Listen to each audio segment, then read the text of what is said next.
Death hung in the air on the raiding ship Graz, or perhaps that was just the captain catching a whiff of himself. He hadn't washed in a decontamination unit for at least half a cycle, and his odor was repugnant. To Zort, though, the air smelled of success and prosperity.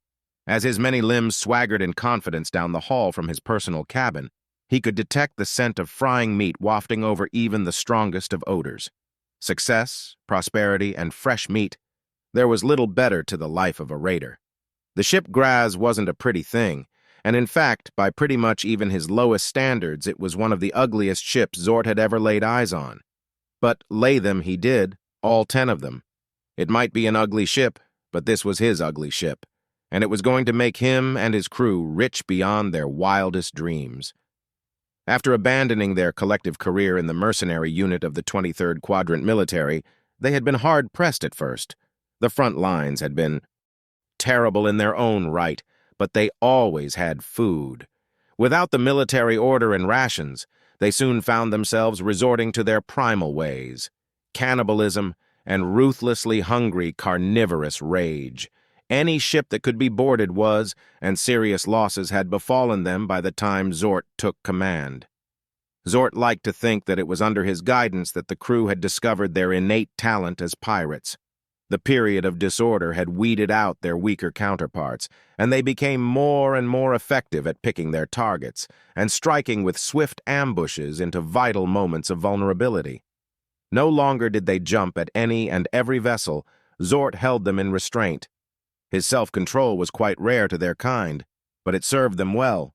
It was almost strange how successful the military shock squads could invade defenseless civilian vessels under proper guidance. Zort chuckled in a gurgling voice which rumbled from his chest cavity. Strange indeed. His species was one of the strongest intelligent life forms in the Union, physically and mentally. Generally, when a species gained interstellar space travel, they grew weaker, as resisting artificial gravity was hardly a comparison to the real thing, unless you diverted a majority of engine function to the task. But his people had a different muscle structure than most. They remained the same in strength over thousands of years and hundreds of generations, which meant they were disturbingly strong comparatively to the masses. They were close to physically identical to their predatory lineage, which was exactly why they had been trained as shock and awe boarding troops. Fighting in space was a unique niche. As with most warfare, the goal was to incapacitate the enemy in entirety.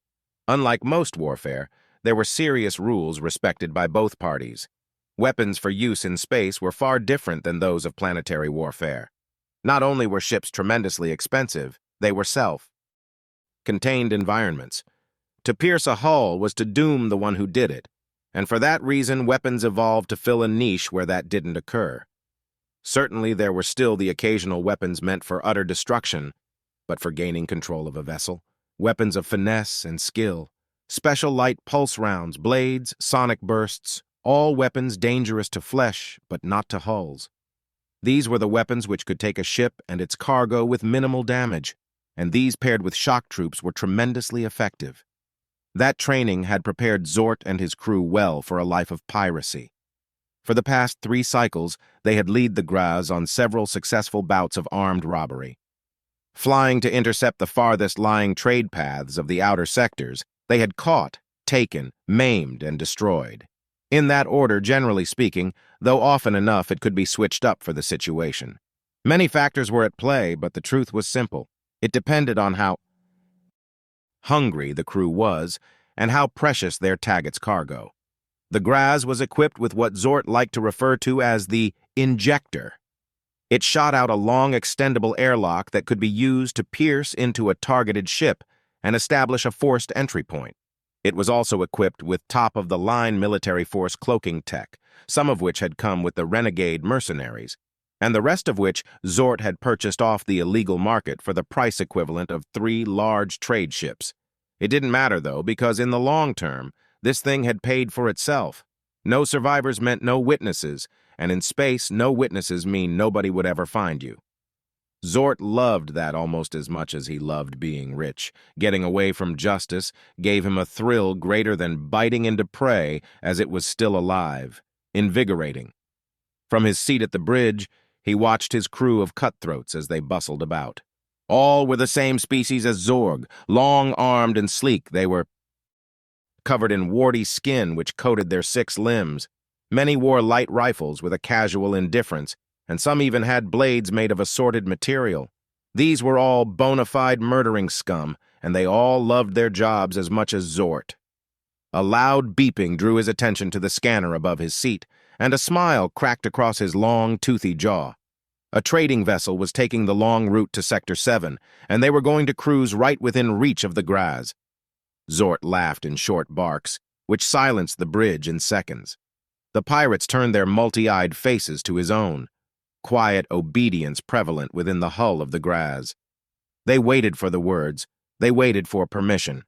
He waited and let their tension build as their many limbs began to twitch in eagerness.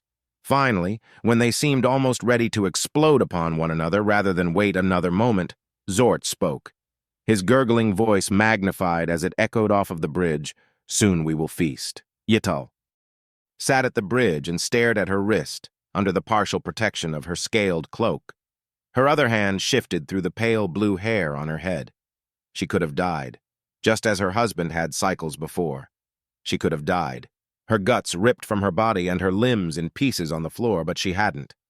Glancing at the sleeping form of Siza to her right brought a song of pride to her throat. His head rested on the shoulder of his sister Sonat, who was also asleep. She had been on the bridge maintaining order during the attack, and the crew had sung highly of her.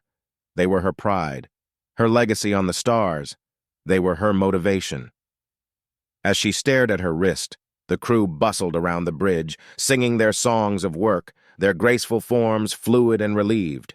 The beast had not harmed the shipmaster or her young. The beast had peacefully stopped resisting, and as far as they knew, Yital and Siza together had broken it. A strong guardian beast was on its way to becoming part of the ship in a way, and the crew was happy for it. Trader superstition aside, a strong ship beast was a point of pride, for it in turn showed a strong shipmaster. These were all good things in the eyes of a crew, and these things could bring them more than simple luck. Money, it all came down to costs. Her species was long-lived, and was prided on taking safe and strategic steps. She had broken from that mold in desperation, but as all gambles and investments, it was a risk. Acquire a ship beast, train it, use it to her advantage when parlaying for the best offer, or keep in for protection in the worst-case scenario. Such a thing could bring riches and status back to her ship and to her family. She wondered if the crew would have flown knowing she couldn't afford to pay them if the coming trade failed. She grimaced. Those thoughts could wait. Her crew had been kept in the dark on quite a few things, most important of which was that they had not seen her brace was now useless. The expensive piece was internally shattered from traumatic force. She was still amazed that she had survived without harm.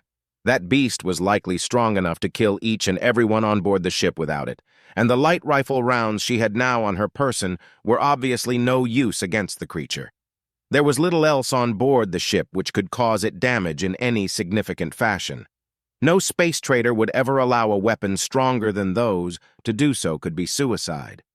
She brought her attention to the long-range scanner with that thought. An inattentive shipmaster could lead to the same fate. They were approaching another asteroid cluster and were decelerating to establish a safe assessment. As the freight slowed, the internal scans would set instructions for the autopiloting to navigate. Hundreds of blips began to appear as the ship slowed its velocity. Cautiously, they would filter through until they reached the opposing side and could accelerate once more. Yital brought up the long-range viewfinders to check the cluster. It was mostly simple stone, likely formed millennia ago during some large-scale impact by planetary bodies. Even so, something had caught her attention and made the mane of hair traveling down her spine rise under her cloak. There, scattered among the asteroids, was a wreck. Multiple wrecks. Panic hit her almost immediately. Wrecks were almost unheard of in recent history. Even the most basic of ships were required to have adequate scanners and autopilot. To see a wreck meant one thing and one thing only. The large trading vessel suddenly rocked with a violent impact. They were being boarded.